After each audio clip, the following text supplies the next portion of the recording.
स्वागत है आप सभी का मेरे सेशन में। इंग्लिश पढ़ेंगे हम लोग आज से डेली। क्या पढ़ेंगे बच्चों? इंग्लिश पढ़ेंगे। अगर आप इस आर्टिकल को अगर आप समझ सकते हो मेरे समझाने के बाद, समझ लीजिएगा कि आपकी इंग्लिश धीरे धीरे बहुत ज्यादा इम्प्रूव हो जाएगी।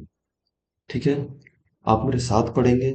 फिर मैं इसी फोटो का पीडीएफ प्रोवाइड कर दूंगा, जिसको आप बाद में और अच्छे से रीड कर सकते हैं और समझ सकते हैं। पहले आप मेरे साथ पढ़ेंगे और जहां भी दिक्कत आएगी मैं आपको एक एक शब्द इसका डिकोड करूंगा, समझाऊंगा। ठीक है, okay. What made a class 12-year-old strangle his classmate over minor incident in New Delhi? Strangle मतलब समझते हैं? स्ट्रैंगल मतलब होता है गला दबाकर मार देना। क्या है इसका मतलब? गला दबाकर मार देना। What made a class 12-year-old strangle his classmate over a minor incident? ऐसा क्या हुआ कि एक 12वीं क्लास के बच्चे ने अपने ही क्लासमेट को एक माइनर इंसिडेंट यानी कि एक छोटी सी बात, एक बहुत छोटी सी बात पर मार दिया, गला दबाकर मार दिया। कहाँ पर? न्यू दिल्ली में। So what made a class 12-year-old student, ऐसा क्या हुआ कि एक 12वीं कक्षा के विद्यार्थी ने गला दबाकर मार दिया हिज क्लासमेट, अपने ही क्लासमेट को, ओवर अ माइनर इंसिडेंट, एक छोटी सी बात पर, इन न्यू दिल्ली यानी कि नई दिल्ली के शहर, इन अनदर सिटी, एक दूसरे शहर में। अ क्लास मॉनिटर, एक क्लास का जो मॉनिटर होता है वो class monitor, in his enthusiasm to maintain discipline, अपने उत्साह में कि मैं क्लास का मॉनिटर हूँ, मुझे डिसिप्लिन मेंटेन करना है। इन हिज हमेशा लड़कों के लिए लगाते हैं।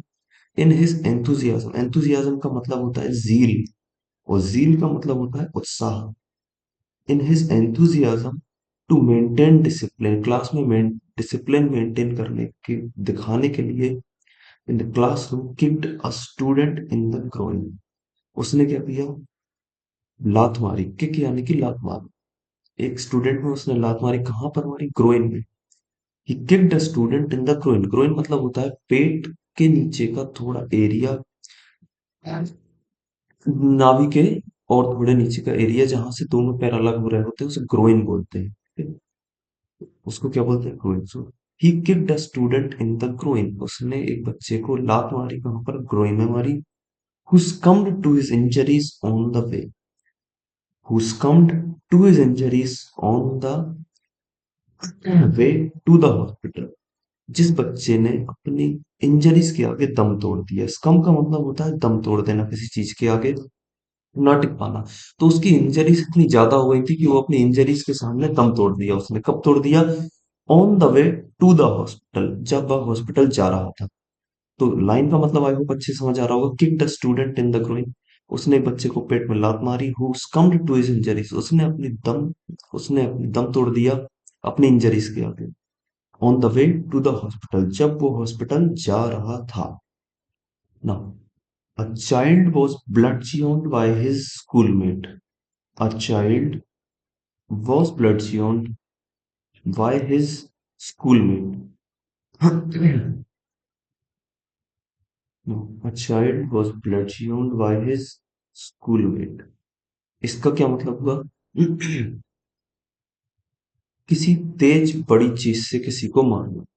ठीक है, किसी बड़ी चीज से कोई लग जाए, जिससे कोई डंडा या कोई और लोहे की चीज से किसी चीज को मारना, उसको ब्लड जियोन बोलते हैं। A child was bludgeoned by his schoolmate, schoolmate यानी कि उसके स्कूल में पढ़ने वाले सह विद्यार्थियों ने एक बच्चे को बहुत तेज मारा। फॉलोइंग अ माइनर फाइट, जबकि शुरुआत हुई थी एक छोटी सी फाइट से, एक छोटी सी बच्चों में फाइट हुई थी, इसलिए उसने बहुत बड़ी चीज से बहुत तेज किसी बच्चे में मार दिया। Now two students killed several classmate, दो क्लासमेट ने मिलकर, दो कक्षा के विद्यार्थियों ने मिलकर और कई बच्चों को मार दिया, और साथ साथ एक टीचर को भी मार दिया। And a teacher in another part of the world, ये भारत का केस नहीं, ये तो कहीं और का है। In another part of the world, दुनिया के किसी दूसरे हिस्से में।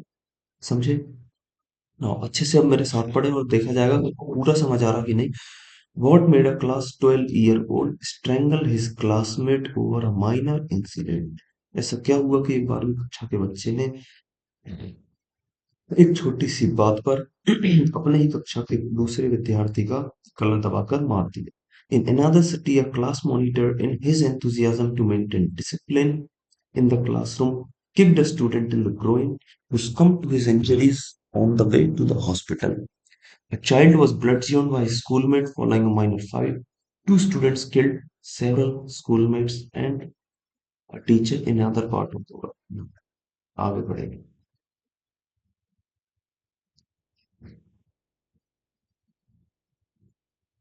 Children involved in these incidents may be geographically far apart. बच्चे जो कि इस तरह के इंसिडेंट में आजकल लिप्त होने लगे हैं, शायद वो ज्योग्राफिकली यानी भूगोल के तरीके से देखा जाए तो शायद वो बहुत दूर रहते हो आपस में. Yet the desire for violence among them seems identical. लेकिन उनमें हिंसा करने की जो प्रवृत्ति बढ़ती जा रही है वह एक जैसी है. क्या है? हिंसा करने की. Yet the desire for violence among them seems identical. लेकिन हिंसा करने की उनकी जो प्रवृत्ति है, वायलेंस यानी कि हिंसा, वो एक जैसी है, वो आइडेंटिकल है ना. And alarmingly on the rise. और इतना तेज बढ़ रही है कि अब हमें इस सबको रोकना चाहिए. And alarmingly on the rise. From no holds barred movie and book scenes. From no holds barred movie, ये जो लिखा हुआ है नो होल्ड्स बेयर्ड मूवी, इसका मतलब है ये एक पिक्चर आई थी. नो होल्ड्स बेयर्ड मूवी एक फिल्म आई थी और उस फिल्म में ऐसा था कि आप जो चाहें वो कर सकते हैं, कोई रूल रेगुलेशन नहीं है. From no holds barred movie and book scenes. Book में अलग अलग तरह के सीन्स होते हैं जिसमें आप जो चाहे कर सकते हैं, किसी को भी मार सकते हैं, मूवीज में भी आते हैं. From no holds barred movie and book scenes to act of violence viral on social media. इस तरह की फिल्मों से, नो होल्ड्स बेयर्ड मूवी और बुक सीन से जो नए नए वायलेंस के एक्ट होने लगे हैं, to act of violence viral on social media. Social media पे अलग अलग तरह के वायलेंस के सीन वायरल होने लगे हैं आजकल. आप अलग अलग वीडियोस में भी देखेंगे. Book scenes act on virals on social media. From aggressive role models to facing aggression at home. Now aggressive role model, उनका कहने का क्या मतलब है? एग्रेसिव रोल मॉडल्स यानी कि उनके जो रोल मॉडल है जिनसे वो सीखते हैं वह खुद ही गुस्से में दिखाई देंगे. एग्रेसिव होना यानी कि बहुत तेज गुस्सा दिखाना और वायलेंट हो जाना मारने के लिए. To facing aggression at home. ना अब उसे उन्हें इसी तरह की प्रताड़ना घर पे देखने को मिलती है. जो आजकल की मूवीज आती हैं उसमें ढेर सारे ब्लडी फाइट्स के सीन दिखाए जाते हैं, उससे बच्चे ये सब सीखते हैं. राइटर क्या कहना चाह रहा है कि जो उनके रोल मॉडल होते हैं वो होते हैं फिल्मों के एक से एक सितारे जो कि क्या कर रहे होते हैं, लोगों को खून में नहलाकर मारते हैं. From no holds barred movie and book scenes to act of violence viral on social media, from aggressive role models facing aggression at home, school और the playground.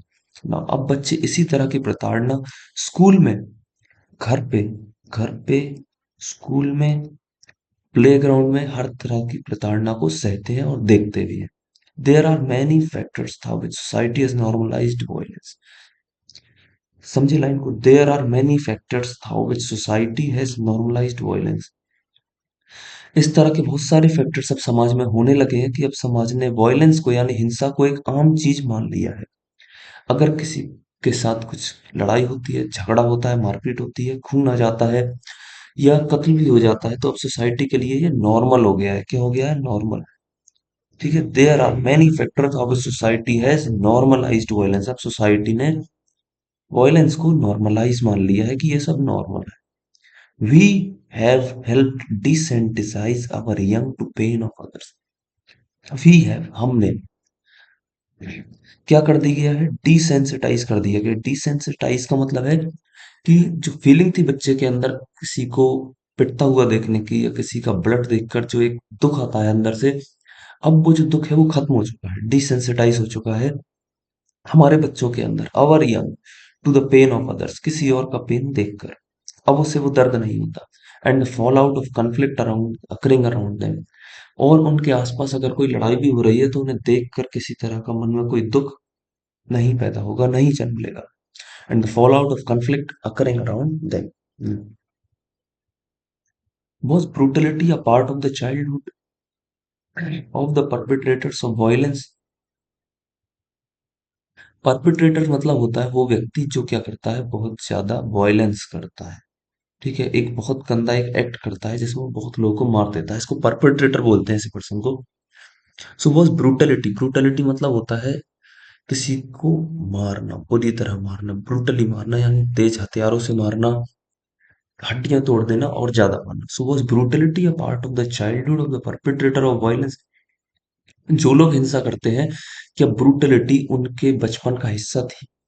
क्या उन्होंने बचपन में बहुत सारी हिंसा देखी है तभी वो आगे चलकर बड़े होकर हिंसा में लिप्त होने लग गए?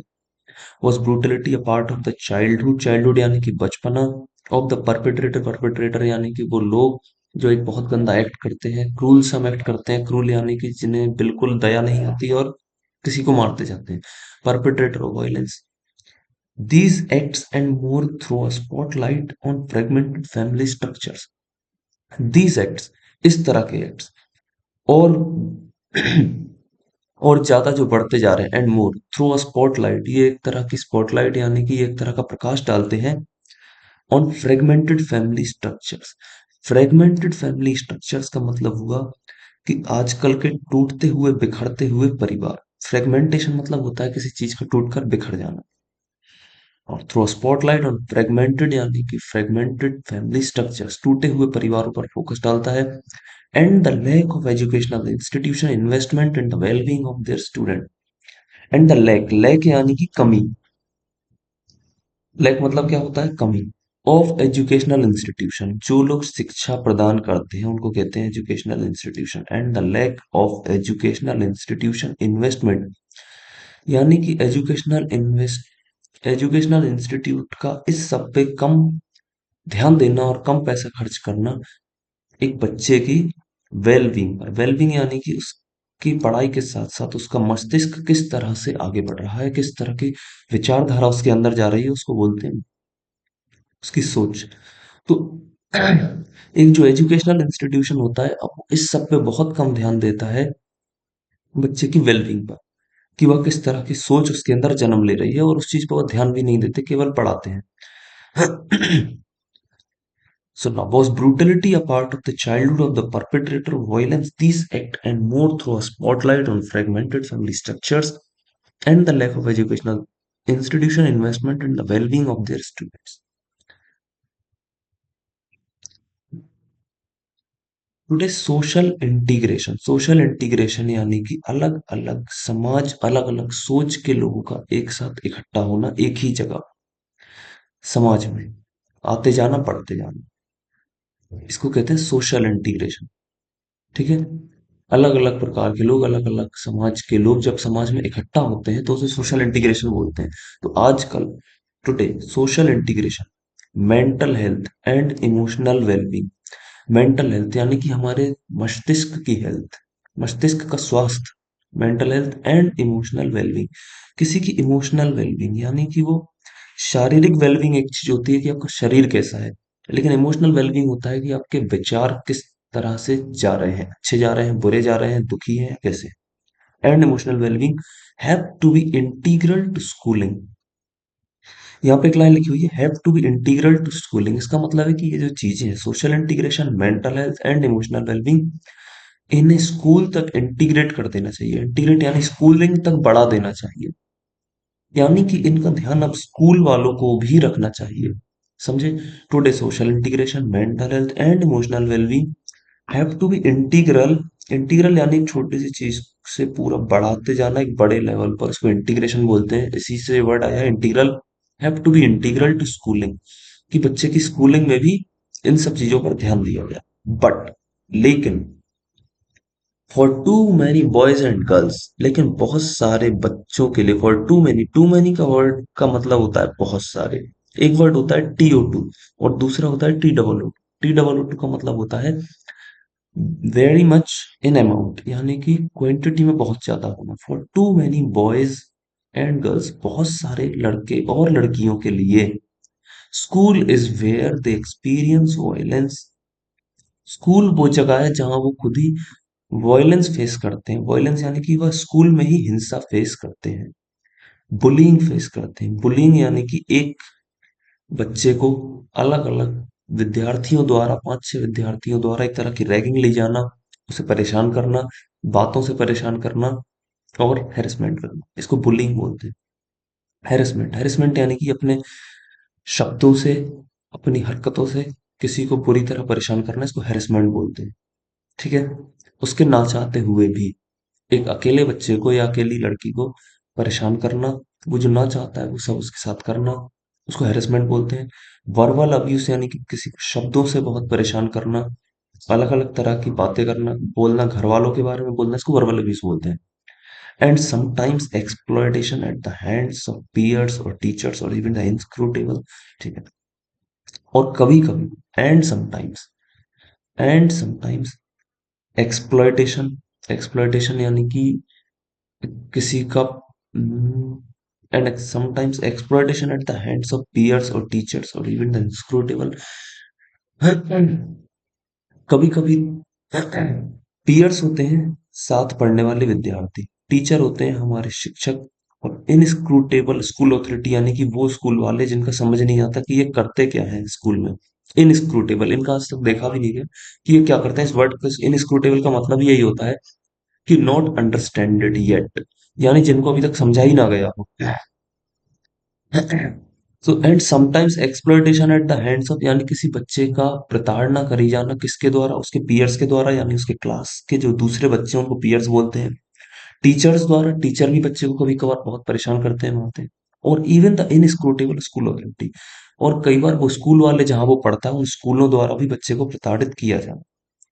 Every child has the right to go to school fear from free from fear. Every child has the right to go to school free from fear, समझे? हर बच्चे का, एवरी यानी हर एक, चाइल्ड यानी कि बच्चा, हैज द राइट, हर बच्चे के पास अधिकार है, to go to school free from fear, कि वह स्कूल जाए डर से मुक्त होकर। Free from fear, every child has the right to go to school free from fear, हर बच्चे का अधिकार है कि वह स्कूल जाए बिना किसी डर के, free from fair. In the best circumstances, schools should put children on the path to a more promising future.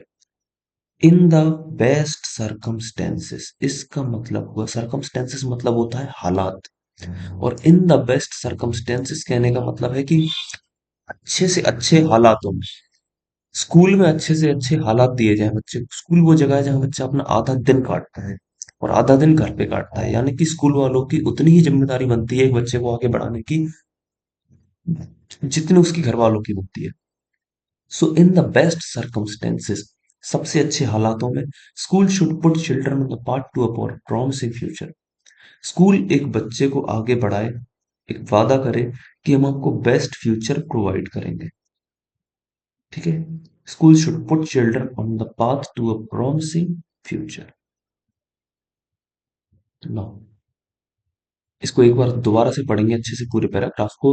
Today social integration, mental and emotional wellbeing have to be integral to schooling. But for too many boys and girls, school is where they experience violence, bullying, harassment, verbal abuse, and sometimes exploitation at the hands of peers or teachers or even the inscrutable school authority. Every children has the right to go to school free from fear. In the best circumstances, schools should put children on the path to a promising future. आगे, the the learning landscape in metros is Ex- the learning landscape, आ रहा है अभी?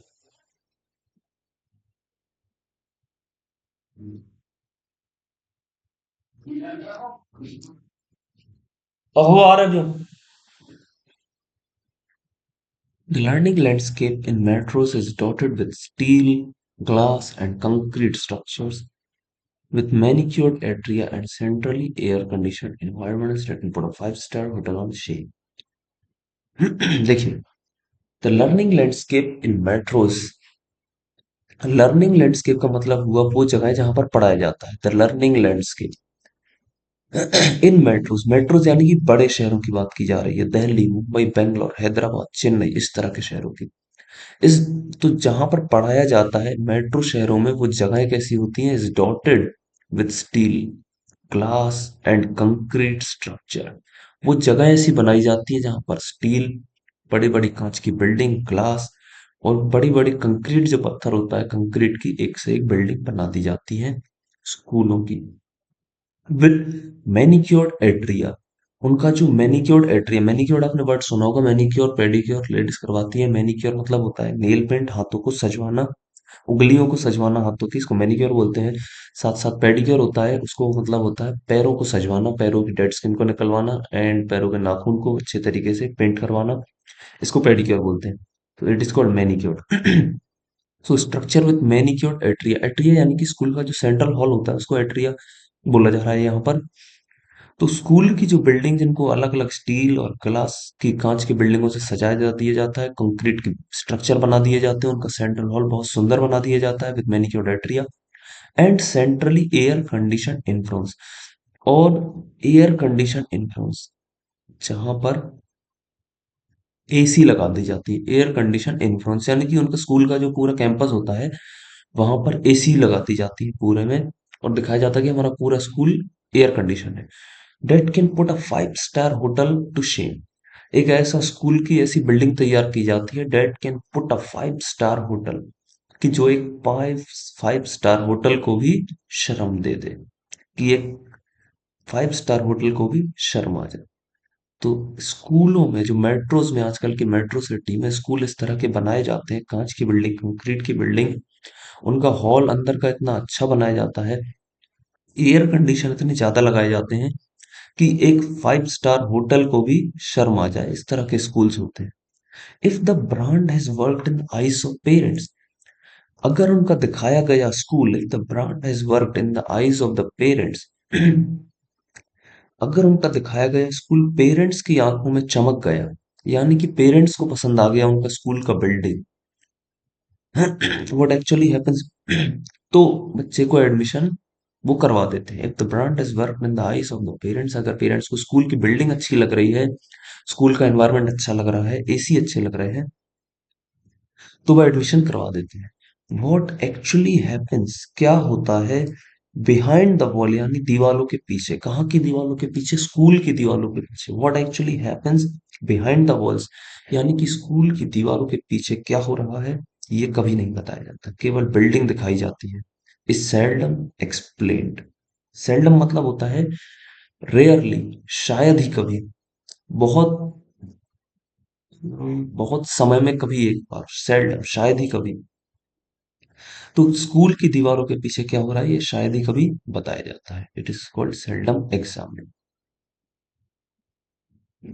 Eight the heart of all schooling lies shared meaning, engagement and understanding. ठीक है, this is the collective dialogue which the school internalise and turn into a personalised moment. ठीक है, now at the heart of all schooling lies shared meaning, engagement and understanding. जो स्कूलों में सिखाया जाना चाहिए वो ये है, shared meaning, engagement and understanding. हर बच्चे को एक अच्छी अंडरस्टैंडिंग देनी चाहिए। This is the collective dialogue with the child internalise, ये वो जगह है जहां पर स्टूडेंट हर एक चीज सीखेगा जो आप उसे सिखाएंगे। This is the collective dialogue which the child internalise, internalise करने का मतलब है अपने अंदर वो बातें रख लेना। ठीक है, and turns into a personalised monologue. और फिर बाद में, मोनोलॉग मतलब होता है एक तरह की बहुत लंबी स्पीच को मोनोलॉग बोलते हैं। बाद में वो क्या बनकर आएगा स्कूल से, एक ऐसा बच्चा जिसके अंदर एम्पैथी हो। एम्पैथी यानी कि दूसरों की बात को समझना और साथ साथ उसे संतावना देना और खुद उसके दर्द को महसूस करना, इसको एम्पैथी बोलते हैं। इसी के साथ साथ एक और वर्ड होता है सिंपैथी, ये दोनों लगभग लगभग एक से होते हैं पर इनका एक बेसिक डिफरेंस होता है।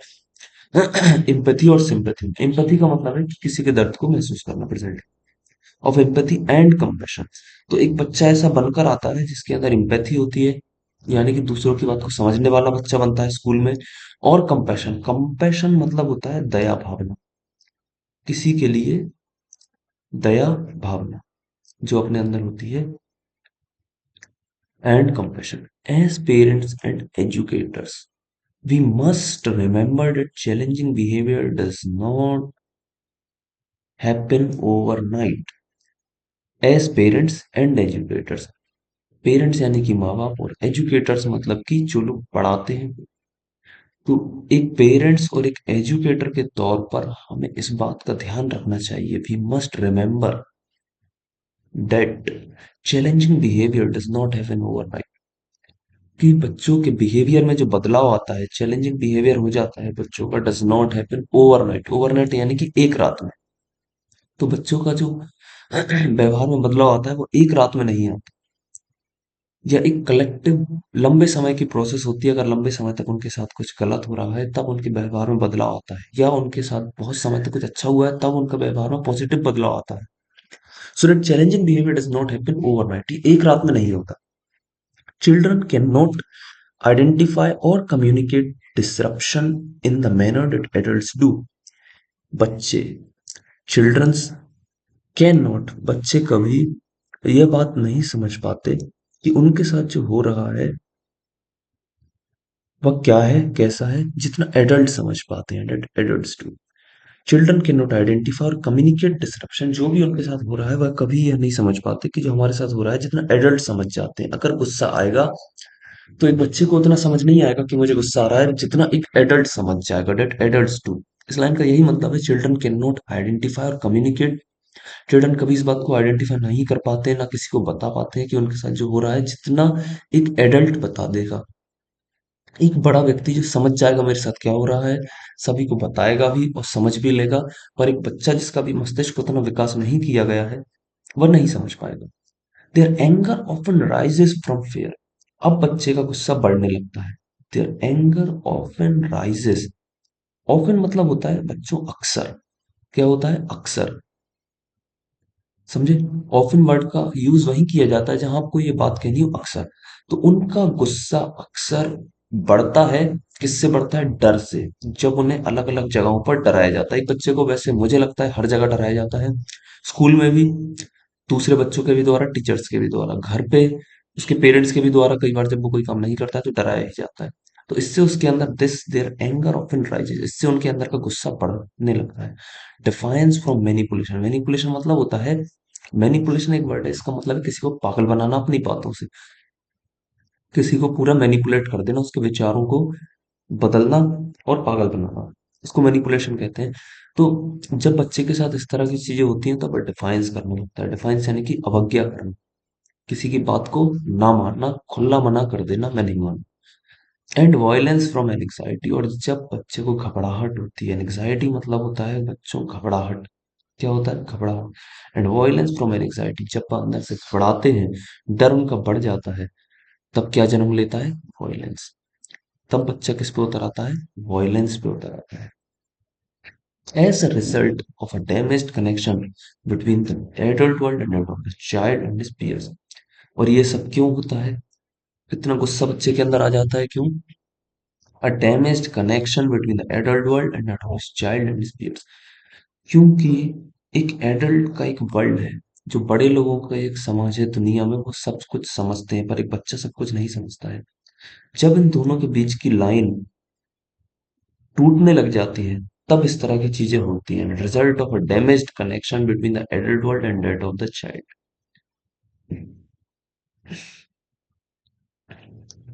एंड पीयर्स, पीयर्स यानी कि क्लास के दूसरे बच्चे। नाउ आगे पढ़ेंगे इसी को। Education has become extremely aspirational, educational आजकल के दौर में बहुत ज्यादा एक ऐसी चीज है जो सबके लिए एस्पायरेशन बन चुकी है। एस्पायरेशन यानी कि सभी लोग चाहते हैं कि मैं पढूं। Education has become extremely, extremely यानी कि बहुत ज्यादा एस्पायरेशनल बन चुकी है। हर कोई पढ़ना चाहता है, हर कोई पढ़ाना भी अपने बच्चों को पढ़वाना भी चाहता है। This has resulted in ghettoisation. Ghettoisation का मतलब ध्यान से समझिएगा, आपको नहीं समझ में आएगा। गेटोइजेशन मतलब एक बच्चा जो एक अलग तरह के समाज, अलग तरह के परिवार से आता है, उसको क्लास में बच्चों द्वारा एक अलग कर देना कि तुम हमसे अलग हो, तुम्हें कुछ नहीं आता, तुम्हारा व्यवहार, तुम्हारे कपड़े, तुम्हारा बात करने का तरीका, सब कुछ हमसे अलग है। तो जब वह बच्चा पूरी क्लास जहाँ पे हर समाज के हर प्रकार के बच्चे आते हैं वहां जाएगा, तो उसे अलग कर दिया जाना, उसको गिट्टो बोलता है, बोलते हैं। सो जब एजुकेशन हर कोई चाहता है आजकल, इसलिए क्या होता है, हर प्रकार के बच्चे स्कूल भी जाते हैं, और फिर क्या होता है, वहां पर कई बच्चों के साथ होता है गेटोइजेशन इन स्कूल्स और क्लासरूम। कहाँ पर? स्कूल में और क्लासरूम्स में। Become challenging spaces with students from varying social, culture and economic backgrounds. ना अब ये बच्चों के लिए चैलेंजिंग हो जाती है वो जगह। Become challenging spaces with students from worrying social, cultural and economic backgrounds. अब एक जो बच्चा जो अलग तरह के कल्चरों से आया है, मान लो उसका समाज अलग है, वो एक ट्राइबल है, मान लो, या फिर वो किसी गांव से आता है, कल्चर अलग है उसका, वो एक अलग तरह के फेस्टिवल मनाता है, वो एक अलग धर्म का बच्चा है।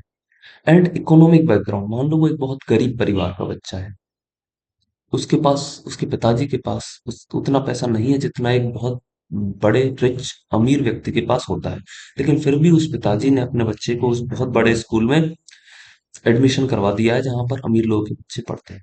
तो वह जो बच्चा है वह कहाँ से आया है? Varying social, cultural and economic background. Varying यानी कि अलग, अलग अलग बोलते हैं, वेरिंग का मतलब होता है अलग। तो सोशल कल्चर उसका अलग है, इकोनॉमिक बैकग्राउंड उसका अलग है। Sometimes with the baggage of single divorce parents. अच्छी लाइन लिखी हुई है, sometimes with the baggage. Sometime, वो बैगेज मतलब होता है बोझ, यहाँ पर जो शब्द उनका कहने का मतलब है बोझ। वैसे बैगेज का मतलब है जो आप सामान लाकर ले जाते हैं। Sometimes with the baggage of single divorce parents. कभी कभार एक बच्चे के जो पेरेंट्स होते हैं वह सिंगल होते हैं, यानी कि कोई कोई बच्चा क्लास में ऐसा भी होता है जिसकी केवल माता साथ में रहती है या अकेले पिता साथ में रहते हैं। क्योंकि या तो उसकी माता पिता में से कोई एक की मृत्यु हो चुकी है, या फिर उसके माता पिता का डाइवोर्स हो गया है। Sometimes with the baggage of single या डाइवोर्स पेरेंट। सिंगल यानी कि एक जिसका कोई मर गया हो, डाइवोर्स यानी कि वो डाइवोर्स से अलग हुए हो पेरेंट्स। डोमेस्टिक वायलेंस, कई बच्चों के घर पर डोमेस्टिक वायलेंस भी होता है, जिनके घर पर हिंसा, गृह हिंसा बोलते हैं इसको, डोमेस्टिक हिंसा, यानी कि घरों में आपस में, माता पिता में या और परिवार के दूसरे जनों में आपस में मारपीट की जाना बुरी तरह, इसको कहते हैं डोमेस्टिक वायलेंस। और सम अदर फैमिलियल फैक्टर, या कोई और पारिवारिक कारण होना। हर किसी बच्चे के साथ ऐसा नहीं होता है कि उसका पूरा परिवार खुश होता है, कई बच्चे बहुत कुछ चीजों से गुजर रहे होते हैं और तब भी वो रोज स्कूल आ रहे होते हैं। नाउ अब प्लेथोरा और बिहेवियरल इश्यूज। प्लेथोरा मतलब होता है बहुत ज्यादा, इन क्वांटिटी। कोई चीज जब क्वांटिटी में बहुत ज्यादा होती है उसको प्लेथोरा बोलते हैं। अब प्लेथोरा, अगर मैं एक एग्जांपल दूं, इसका मतलब होगा I have plethora of knowledge, मेरे पास बहुत नॉलेज है। ठीक है। अब प्लेथोरा ऑफ बिहेवियरल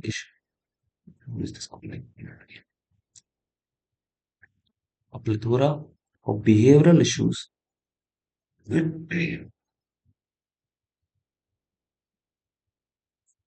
प्लेथोरा मतलब होता है बहुत ज्यादा, और behavioural issues result from such social context. इस तरह के जो क्लास में बिहेवियरल के इशू आते हैं, अलग अलग बच्चों के अलग अलग तरह के जो बिहेवियर के जो इशू आते हैं क्लास में, कि किसी ने किसी को मार दिया, किसी ने किसी को पीट दिया, ये क्यों आते हैं? फ्रॉम सच सोशल कंटेक्स्ट, ये यहाँ पे। हम्म, इस तरह के परिवार में जो झगड़े होते हैं, इसके वजह से इस तरह का रिजल्ट क्लास में देखने को मिलता है कि बच्चों में आपस में लड़ाई हो रही है, बच्चे किसी को मार रहे हैं, गला दबा कर मार रहे हैं, या फिर खून से लथपथ कर दे रहे हैं। इस तरह के जो बिहेवियरल इशू आ रहे हैं क्लास में, वो क्यों आ रहे हैं? इस तरह के सोशल कॉन्टेक्स्ट की वजह से, कि सभी के परिवारों में सब कुछ अच्छा नहीं चलता है, इसलिए this has created both interdependence and insecurity. अब क्लास में, बच्चों की क्लास में इस तरह के इंसिडेंट बढ़ जाने से क्या हुआ है? This has created both interdependence, इसके वजह से इंटरडिपेंडेंस एंड इनसिक्योरिटी बढ़ गई है। इनसिक्योरिटी यानी कि अब बच्चा स्कूल में उतना सेफ नहीं है, ही इज इनसिक्योर। सिक्योर यानी कि सुरक्षित, और इनसिक्योर यानी कि असुरक्षित। तो अब जो बच्चे हैं क्लास में वह असुरक्षित होने लग गए हैं। It has led to the strong and weak. इसकी वजह से दो तरह के कंसेप्ट बनने लग गए हैं क्लास में, एक स्ट्रॉन्ग, एक वीक। एक वो बच्चे जो स्ट्रॉन्ग है मेंटली, फिजिकली, और एक वो बच्चे जो वीक हैं, जो शायद अपने परिवार में बहुत कुछ चीजों से गुजर रहे हैं, strong and weak. The majority and minority, the rich and poor feel equally threatened by the other.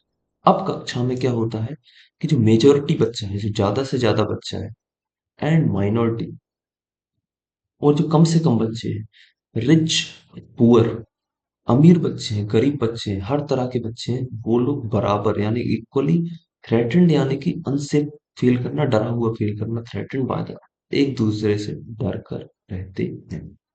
समझे? चलो आज के सेशन में यही खत्म करता हूँ। मैं आगे का पैराग्राफ आपको नेक्स्ट वीडियो में जरूर पढ़ाऊंगा। अब मैं इतना पैराग्राफ आपको टेलीग्राम चैनल पर डाल दूंगा, जिसको आप अच्छे से पढ़िए और अच्छे से समझिएगा। आप साथ साथ मेरा वीडियो देखेंगे, आपको एक एक चीज प्रॉपरली और क्लियरली समझ आएगी। और डेली करेंगे तो आपकी इंग्लिश एक दिन बहुत अच्छे तरीके से एडवांस हो जाएगी, बहुत अच्छे से आप इंग्लिश सीख जाएंगे, आपको इंग्लिश में कहीं पर कमी नहीं आएगी। डेली जुड़िएगा, मैं इस तरह के डेली के 2 या 3 सेशन लूंगा। बहुत से बहुत एक महीने में आपको फर्क देखने को मिलेगा आपकी इंग्लिश में, और आप बहुत अच्छी इंग्लिश सीख जाएंगे, यह मेरा विश्वास है। Okay, thank you.